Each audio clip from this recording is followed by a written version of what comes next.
Well, one of the things we get asked a lot is how well does the airbrush makeup cover blemishes and bruises? Well, let me tell you, I'm about ready to get my stitches out. I've had these for almost a week. This is not a domestic violence case. This is a parrot attack. So don't worry about that. Anyways, I'm going to conceal it before I leave the house. So I'm going to turn on my airbrush unit. I'm going to put it on low, just adjusting the airflow. Putting a few drops of our light concealer in here. And I'm just going to prime my gun here. So my other issue that I cover up every day is my birthmark. And my birthmark is red. And before airbrushing, I would always use a cover stick, and then you would see it. So with the airbrush, it's very, very light, so you can already tell that it's gone. And now I will address the under eye issue. So if you've got stitches or a nose ring or something, you can use a cotton round to hide the area, kind of like a stencil, because you don't want to get actual makeup into an open wound. So now I'm going to just really lightly, and this is just flicking the trigger, just very, very, very lightly. This isn't pulling it all the way back. If you pull all the way back, you're not going to have as much control over the airbrush. So I'm just pulling very, very lightly, and I'm probably, I would say, 2.5 inches away from my face overall. I'm just kind of flicking at it and using this as a stencil. You can see right here, these two are the bottom part of the beak where the parrot got me, and this is where the top part of the beak, this is where the deep wound was. So I'm not able to cover this yet until it heals better. We'll try to do another video about that later. We have covered stuff like this in the past, but I'm not going to take a customer and exploit them on a video. So I'm going to go ahead and lift up my lower lashes so I can really get in there with the concealer.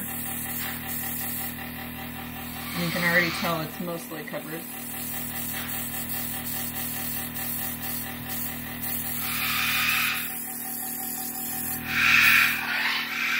You can tell the parrots that we have are trying to join the party here. So I'm pretty happy with that. It's pretty good coverage, so now I'm just going to kind of touch up around my face as usual.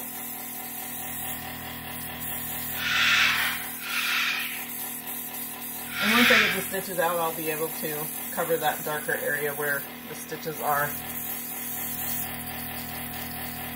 So I'm just using up the rest of the concealer in the gun. Now I'm going to put, the color that I normally use is Frappuccino. So a few drops of Frappuccino, and I'm going to start by, covering where I covered up my birthmark.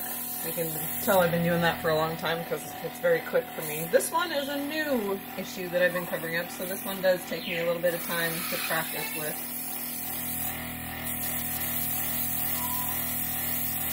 But I've been able to cover it, so I'm able to leave the house and get on with business as usual over this last week.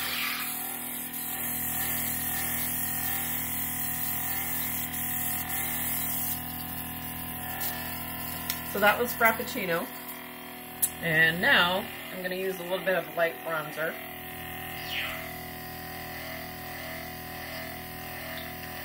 Just a few drops to give me a little bit of color.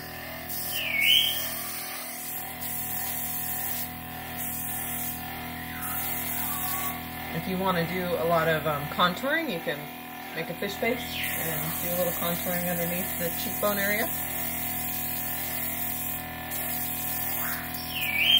And then I'll do a little bit of blush.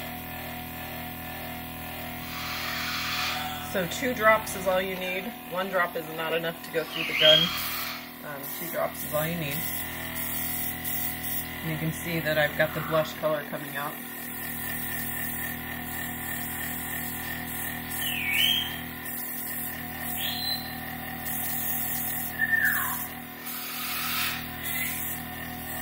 If you wanted to do a highlighter, you could do the highlighter right above the blush there. And the last thing I'm going to do is the waterproof sealant, because I've taken the time to put the makeup on. I don't want it to rub off during the day or get sweated off. And that's it.